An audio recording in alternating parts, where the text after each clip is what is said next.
Assalamualaikum dear students, I hope you are all fine and doing great. Our today's topic of discussion is continuation of human circulatory system. हम बच्चे human circulatory system को discuss कर रहे हैं. सो फार हम multiple class structure को discuss कर चुके हैं. मैं थोड़ा सा ब्रीफ सा ओवरव्यू दे देता हूँ ताकि कोई पर्सन जो न्यू पर्सन जो वीडियो क्या उसे कहते हैं ज्वाइन कर रहा है तो उसको थोड़ा सा आइडिया हो जाए. हम ह्यूमन सर्कुलेटरी सिस्टम में मल्टीपल कंपोनेंट्स को डिस्कस कर चुके हैं, जिसमें आपका ब्लड आ जाएगा, जिसमें आपके हार्ट आ जाएगा, जिसमें आपका क्या हो सकता है ब्लड वेसल्स आ जाएगी. जब हमने ब्लड की बात की, हमने क्या ब्लड क्या हो सकते हैं फ्लूइड है, क्या कनेक्टिव टिश्यू का फ्लूइड है, जिसमें क्या हो सकते हैं मल्टीपल कंपोनेंट है. एक हमने बात कर दी ब्लड प्लाज्मा की, नेक्स्ट हमने बात कर दी ब्लड सेल्स की और सेल लाइक बॉडीज की. जब हमने क्या बात की सेल बॉडीज की तो दो टाइप के सेल्स की हमने बात की थी, व्हाइट ब्लड सेल्स और red blood cells. Clear. White blood cells आपको पता है इम्यूनिटी प्रोवाइड करते हैं और जो रेड ब्लड सेल्स हैं वो ऑक्सीजन को कैरी करते हैं. थर्ड हमने बात कर दी थी प्लेटलेट्स की जो सेल लाइक बॉडीज है. क्लियर. नेक्स्ट बच्चे हम बात करते हैं ब्लड वेसल्स की, आर्टरीज है, कैपिलरीज है, वेन है. क्लियर. नेक्स्ट हम बात करते हैं हार्ट की. जब बच्चे हम ह्यूमन हार्ट की बात करते हैं, हम कहते हैं ह्यूमन हार्ट जो है ना, लास्ट वीडियो अगर आप देखेंगे, लास्ट वीडियो हम जस्टिफाई कर चुके हैं 4 चैम्बर्स हैं, 2 एट्रिया 2 वेंट्रिकल. एट्रिया ऊपर होते हैं, वेंट्रिकल नीचे होते हैं. यहाँ तक हम बातें कर चुके हैं. मैं थोड़ा सा डायग्राम को जस्टिफाई कर देता हूँ. ये डायग्राम के बाद देख लीजिएगा. राइट एट्रिया मगर राइट एट्रियम, एट्रिया प्लूरल है, एट्रियम सिंगुलर है. Right atrium right ventricle, left atrium left ventricle. थोड़ी एक बात करूंगा. मैं कहता हूँ राइट एट्रियम कंट्रैक्ट करेगा तो ब्लड किस में आ जाएगा, राइट वेंट्रिकल में आ जाएगा. लेफ्ट एट्रियम कंट्रैक्ट करेगा तो ब्लड किस में आ जाएगा, लेफ्ट वेंट्रिकल में आ जाएगा. क्लियर. यहाँ तक सारी बातें मैं कर चुका हूँ. डबल सर्कुलेशन की बात कर चुका हूँ, पल्मोनरी सर्कुलेशन की बात कर चुका हूँ और मैं बात कर चुका हूँ सिस्टेमिक सर्कुलेशन की बात कर चुका हूँ. क्लियर. अब एक और चीज जो जस्टिफाई करना जरूरी है, जिसने आगे नेक्स्ट आपको हेल्प आउट करनी है. मैं कहता हूँ राइट एट्रियम और राइट वेंट्रिकल के दरमियान एक वाल्व होता है, ट्राइकस्पिड वाल्व होता है. और मैं इसको जस्टिफाई भी किया था, इसे ट्राइकस्पिड वाल्व इसलिए कहते हैं क्योंकि देयर आर 3 फ्लैप्स. ये बात मैं जस्टिफाई कर चुका हूँ. और लेफ्ट एट्रियम और लेफ्ट वेंट्रिकल के दरमियान भी एक वाल्व होता है जिसे हम क्या नाम देते हैं, बाइकस्पिड वाल्व होते हैं, because 2 flaps in its structure. उसके स्ट्रक्चर में कहते हैं 2 वाल्व होते हैं. इधर क्लियर.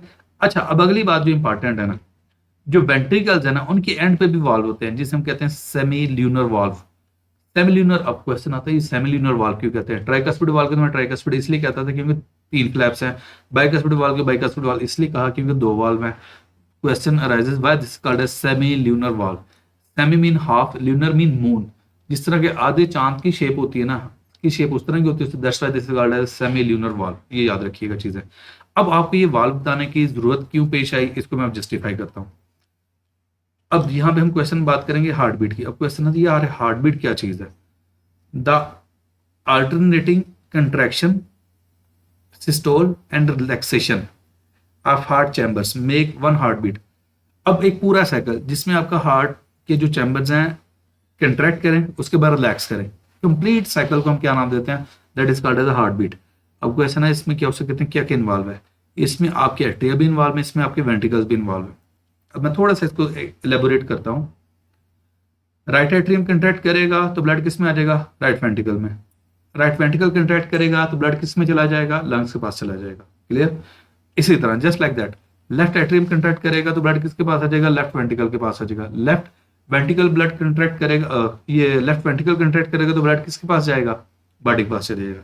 यहाँ तक क्लियर. अच्छा, एक बात मैं बोल दूं और चीज.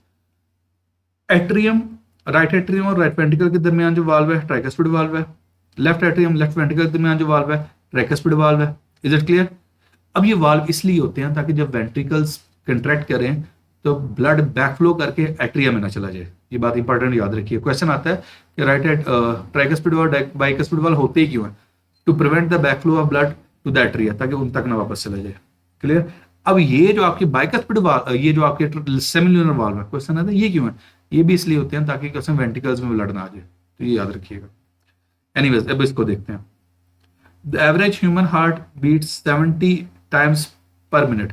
कहता हूँ आपका जो दिल है ना नॉर्मल इंसान का, जो आमतौर पे बीट करता है, वो 70 टाइम्स पर मिनट. ये एक एमसीक्यू है कि 70 टाइम्स पर मिनट में वो क्या करेगा, बीट करेगा. Clear. This is called the human heart. इसे हम ह्यूमन हार्ट कहते हैं. Heart beat has 2 phase. Human heart के 2 फेजेस होते हैं. One is the systole, other is the diastole. अब ये क्वेश्चन आएगा सिस्टोल क्या डायस्टोल क्या. अब सिंपल से एक बात याद रख ले, सिस्टोल कंट्रैक्शन, डायस्टोल रिलैक्सेशन. दोबारा बोल देता हूँ, systole contraction, diastole relaxation. Simple सी बात, ये अपने माइंड में रख लीजिएगा। अब यहाँ पे देखें, हम सिस्टोल की बात करते हैं। Occurs when both ventricles contract to pump blood into the pulmonary arteries and aorta. Systole वो फेज है जिसके दौरान क्या होगा, दोनों वेंट्रिकल्स क्या करेंगे, कंट्रैक्ट कर जाएंगे।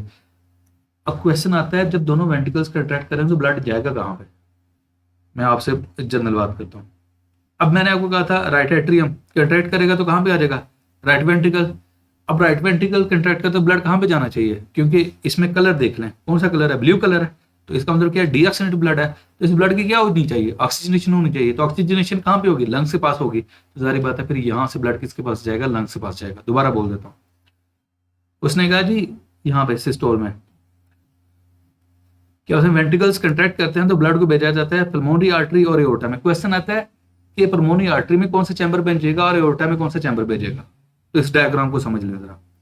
राइट एट्रियम ने कंट्रैक्ट किया तो राइट वेंट्रिकल के पास आ गया। अब राइट वेंट्रिकल जब कंट्रैक्ट करता है ना, तो अब इसमें जरा कलर स्कीम देखें। इसमें कलर क्या है, ब्लू कलर है। तो ब्लू कलर क्या रिप्रेजेंट करता है, डीऑक्सीजनेटेड ब्लड। तो राइट वेंट्रिकल जब कंट्रैक्ट करेगा तो किसके पास जाना चाहिए, लंग्स के पास। तो ये किस में भेजेगा, पल्मोनरी आर्टरी में। तो राइट वेंट्रिकल किसके पास भेज रहा है, पल्मोनरी आर्टरी। तो just like that left atrium है वो कंट्रैक्ट करेगा, किसके पास आ जाएगा, लेफ्ट वेंट्रिकल के पास आएगा। तो इसकी जरा कलर स्कीम चेक करें। यहाँ पे कलर क्या है, रेड है। तो फिर ये क्या है, ऑलरेडी ऑक्सीजनेटेड ब्लड है, तो इसका मतलब इसको लंग्स के पास जाने की जरूरत नहीं है। तो फिर ये क्या करेगा, किसके पास जाएगा, बॉडी के पास जाएगा। अब बॉडी के पास ले जाने वाली कौन सी है, एओर्टा है। तो समझ आ गई बात की। तो इसको आप जस्टिफाई कर देते हैं हम। इसका मतलब है पल्मोनरी आर्टरी के बाद कौन भेजेगा, राइट वेंट्रिकल भेजेगा। एओर्टा में कौन भेजेगा, लेफ्ट वेंट्रिकल भेजेगा। दोबारा बोलता हूं, पल्मोनरी आर्टरी राइट वेंट्रिकल और क्या उसे कहते हैं, आयोटा में left ventricle. Is it clear. अब नेक्स्ट है डायस्टोल। अब क्वेश्चन आता है ये डायस्टोल क्या चीज है। डायस्टोल में आपको पहले जस्टिफाई कर दिया है, क्या उसे कहते हैं, रिलैक्सेशन है। Occurs immediately after the systole. ये पूरी तौर पे होती है किसके बाद, सिस्टोल के बाद। जारी बात है कंट्रैक्ट किया तो रिलैक्स होना जरूरी है। मैंने बोथ एट्रिया रिलैक्स। अब जारी बात है एट्रिया रिलैक्स हो गए तो इनमें ब्लड आएगा, इनमें क्या ब्लड एंटर होगा। अब क्वेश्चन आता है इनमें ब्लड एंटर कहां से होगा। अब ये इसे डायग्राम को दोबारा देख ले। अब ये जो राइट एट्रियम है ना, इसमें ब्लड कहां से आ रहा है, सुपीरियर वेना केवा और इंफीरियर वेना केवा। क्लियर। और जो आपके लेफ्ट एट्रियम है, ये ब्लड कहां से आ रहा है, ये क्या हो सकता है, लंग्स से आ रहा है ब्लड। क्या आ रहा है, पल्मोनरी वेन लेके आ रही है। क्लियर। मैंने सिंपल आपको जस्टिफाई कर दिया। तो the blood enters the atria. तो डायस्टोल के दौरान क्या होगा, एट्रिया रिलैक्स करेंगे, उनमें ब्लड क्या होगा, एंटर। अब जारी बात नेक्स्ट क्या होगा, कंट्रैक्शन ऑफ एट्रिया। जब एट्रिया कंट्रैक्ट करने में ब्लड कहां पे जाना चाहिए, जारी बात है एट्रिया से आगे कौन से चैम्बर है, वेंट्रिकल। ये राइट एट्रियम कंट्रैक्ट करेगा तो राइट वेंट्रिकल में आ जाएगा, लेफ्ट एट्रियम कंट्रैक्ट करेगा तो लेफ्ट वेंट्रिकल में आ जाएगा। Is it clear. अब यहाँ पे ना क्या हो सकते हैं, जब आप स्टेथोस्कोप के साथ क्या हो सकते हैं, ये हार्ट बीट सुन रहे होते हैं ना, तो आपको साउंड आ रही होती है, लब डब की आ रही होती है। अब ये लब डब साउंड कैसे प्रोड्यूस होती है, इसको जरा जस्टिफाई मैं कर देता हूँ। During systole mean during contraction लब साउंड इज प्रोड्यूस, कहते हैं लब साउंड प्रोड्यूस होती है। अब क्वेश्चन आता है वो क्यों प्रोड्यूस होती है, due to closing of tricuspid and bicuspid valve. अब जारी बात है इसका मतलब किसने कंट्रैक्ट किया हुआ था, वेंट्रिकल ने कंट्रैक्ट किया हुआ था। क्यों, उसकी रीजन ये है आपकी, ये एट्रिया मगे राइट एट्रियम राइट वेंट्रिकल के दरमियान ट्राइकस्पिड है और लेफ्ट एट्रियम लेफ्ट वेंट्रिकल के दरमियान क्या बाइकस्पिड वाल्व है। तो इनकी बात कर, clear. Due the closing of tricuspid and bicuspid valve. Is it clear. Okay next, during diastole dub sound is produced. अब कहता है ये डब साउंड क्यों प्रोड्यूस होती है, तो जारी बात है जब एट्रिया ने कंट्रैक्ट करना है तो ब्लड कहां पे आना है, यहां पे आना है, वेंट्रिकल में आना है। अब फौरी तौर पे वेंट्रिकल से ब्लड आगे ना फ्लो कर जाए, इसलिए आपके जो सेमिल्यूनर वाल्व होते हैं ना, ये सेमिल्यूनर वाल्व ये क्लोज कर जाते हैं। यहां पे देखिए अंदर सिस्टोल में क्या हुआ था, ये आपके ट्राइकस्पिड वाल्व और बाइकस्पिड वाल्व क्या हो क्लोज है, तो इसलिए लब की साउंड प्रोड्यूस हुई। और क्या उसे कहते हैं, यहां पे डायस्टोल में क्या है, एट्रिया ने कंट्रैक्ट किया, अब ब्लड कहां पे आ रहा है, वेंट्रिकल में आ रहा है, तो ये सेमिल्यूनर वाल्व क्लोज करेंगे। क्लियर बच्चे, ये आपकी वन हार्ट बीट है। If you have any sort of question then you can ask in the comment section. Thank you so much.